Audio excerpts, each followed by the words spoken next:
everybody, Savitri here. So I wanted to take some time today to respond to some questions that I've been getting about oxytocin. So if you follow me on Facebook or Instagram, you might be aware that a few weeks ago I had put out a post letting people know that I wanted to talk more about this incredible hormone because I really believe that oxytocin deserves a spotlight in that hormonal conversation, and which becomes especially more relevant for menopausal women. If you're not familiar with some of the comments and questions about oxytocin that came up, women are asking me things like, am I referring to oxytocin as a supplement? And if so, what kind of dosage would I recommend, etc. So today I wanted to bring some clarity around those questions, but I also want to take some time to really talk to you about what oxytocin is and why it's so essential to our health. And then we'll go ahead and we will address what I'm talking about when I talk about oxytocin, the supplementation conversation. And then I'd also like to really emphasize some really important and powerful ways to help you boost oxytocin for your hormonal and overall health. Okay, so number one, let's talk about what is oxytocin. So a little bit of biology 101 here, but oxytocin is a neuropeptide and it is a hormone that is produced by the brain in the hypothalamus. And it acts as a little chemical messenger, and when it gets triggered to be released, it floods our bloodstream, it can move to other parts of the brain and through the spinal cord, and it basically influences how we feel. So many of you are probably already very familiar with those oxytocic feelings, those warm, fuzzy feelings, feeling loving and kind, feeling generosity, safe, trustworthy in the world, feeling very secure, very non-judgmental, and at peace. So while we're on that thread of all those oxytocic feelings, let's talk about some of the other benefits of oxytocin. So we've got all those good feelings, which are important for our general well-being and sense of belongingness in the world. However, oxytocin is also important for growth responses, for development, for healing, for reproductive health, and also for preventing any stress-induced damage on our cells and our greater body systems. Now, you might not be familiar with this next benefit, but oxytocin is also thought to be anti-aging. So at a cellular level, it means that oxytocin will help to slow down the aging of an individual cell, which again makes up all the cells in our body. So that's pretty key.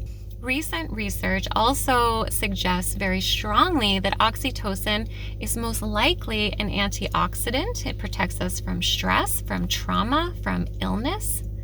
And oxytocin is an anti-obesogen. So it's interacting with our brain, which also is producing other hormones that will help influence whether we have hormones that say that we are full or satiated. Now, one of the things I find the most interesting about oxytocin is that it is anti-inflammatory. So when we have enough oxytocin coursing through the body throughout the day, it actually begins to bring inflammation down at a cellular level. Now, the reason for this is best described, in my opinion, by the hormonal hierarchy. So in the hormonal hierarchy, it looks like this. You've got oxytocin right at the top. Just under that is cortisol, which is our stress hormone. Under that is insulin. And under insulin are all the flex hormones, some of which are the sex hormones like estrogen, progesterone, testosterone, androgens. So what's interesting about this is oxytocin is right at the top of the hierarchy. So it effectively trumps everything beneath it. So the presence of oxytocin being released into the body will trump cortisol, insulin, and help regulate all those flex hormones down at the bottom. So oxytocin is the only thing that can calm cortisol. So if you were to think about it, if you were in a stressful situation, but someone hugs you, all of a sudden you have a calming effect.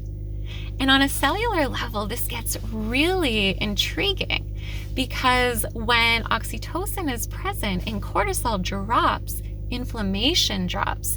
So this anti-inflammatory response that oxytocin triggers is really important and key for our cellular health. Because let's think about inflammation at a cellular level.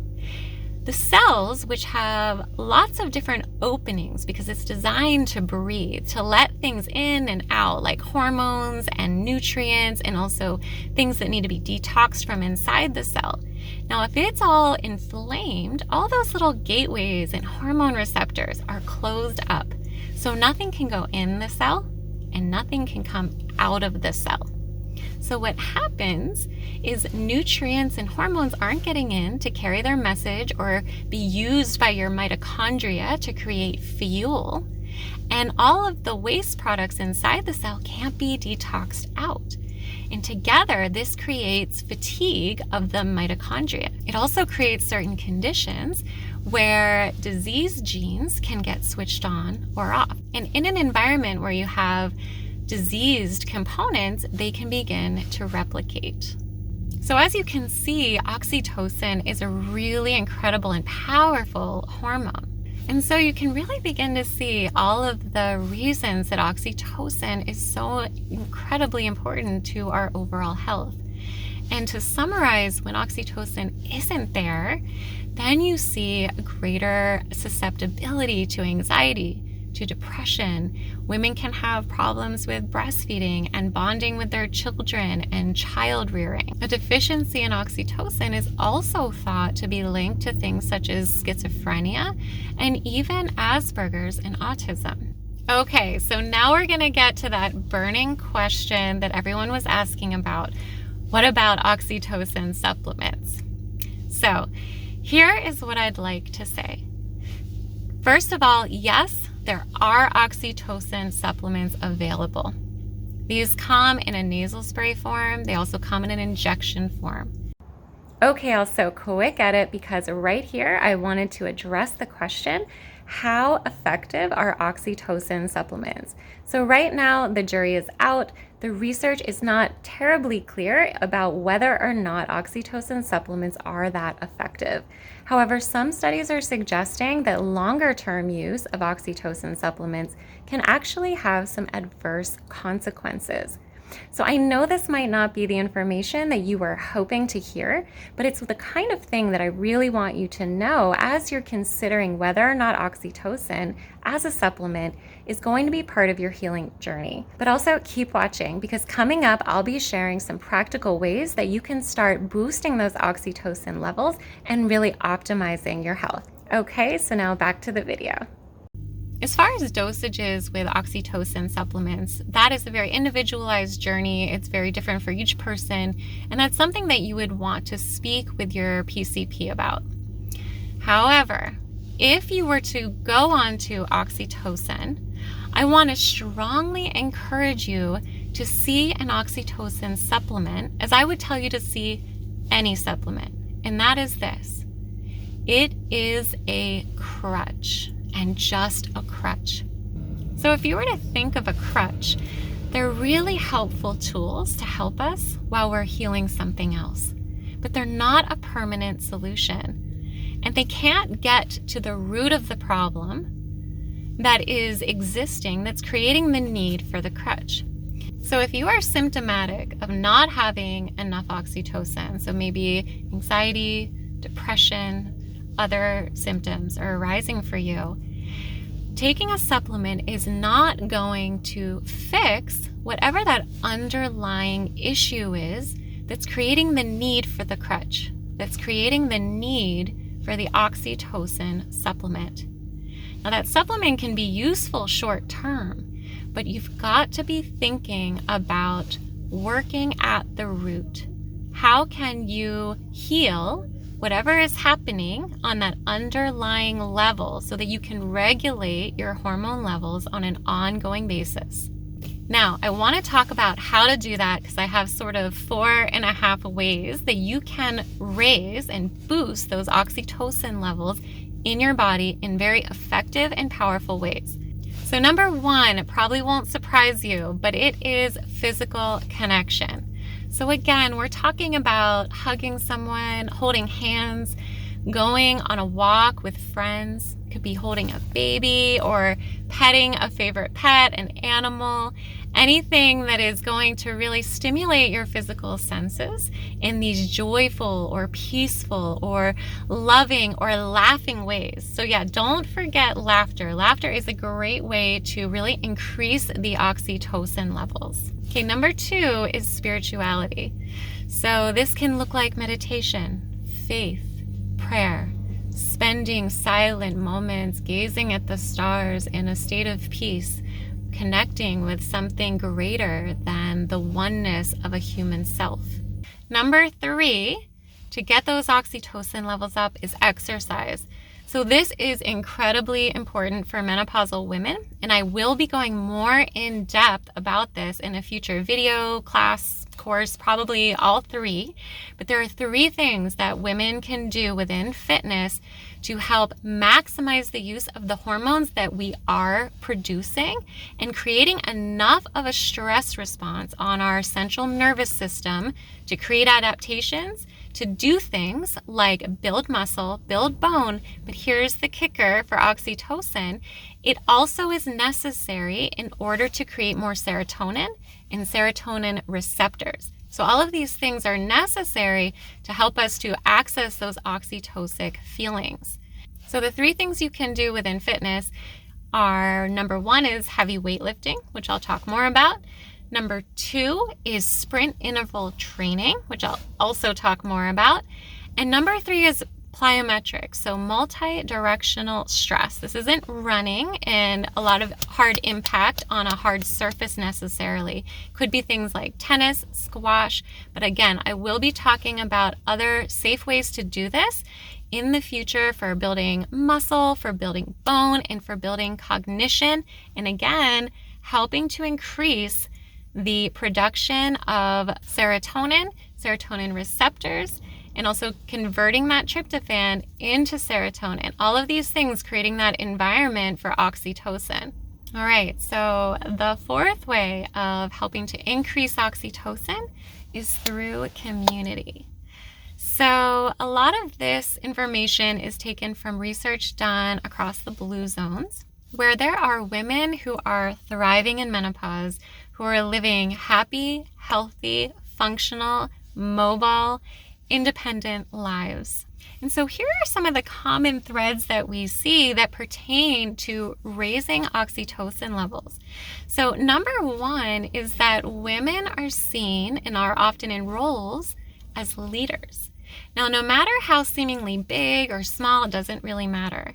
But culturally, women and elders in general are revered and really respected, and they have a role in the community. They have a purpose. So the sense of purpose is something that gives them something to look forward to every day. And it's something that gives them that sense of joy and fulfillment and connection, that ongoing connection with their community. And we know that this has a really true visceral hormonal response because these women are not experiencing what we have come to know in the West as menopause symptoms. And I will do another video on this as well, but menopause symptoms are a myth. They are something that manifests mostly in Western cultures due to lifestyle. So eating foods that are inflammatory in nature, high stress, not enough exercise, not enough connection. But in these cultures, oftentimes they don't even have words for things like hot flashes or night sweats or brain fog. These things aren't happening because overall they've created an entire body system that is functioning properly and where hormone levels are regulated and healthy. Even if they're declining, there's a degree of health and vitality and regulation happening. And so here we kind of segue into 4.5, which is the way that trauma is handled in these cultures. So when we have a trauma response, very interestingly, there is a natural oxytocin increase. And research suggests that maybe why this is to help us to naturally want to reach out in the face of trauma so that we can heal and start elevating those oxytocin levels again. Now, in the West, we might tend to isolate in the face of trauma.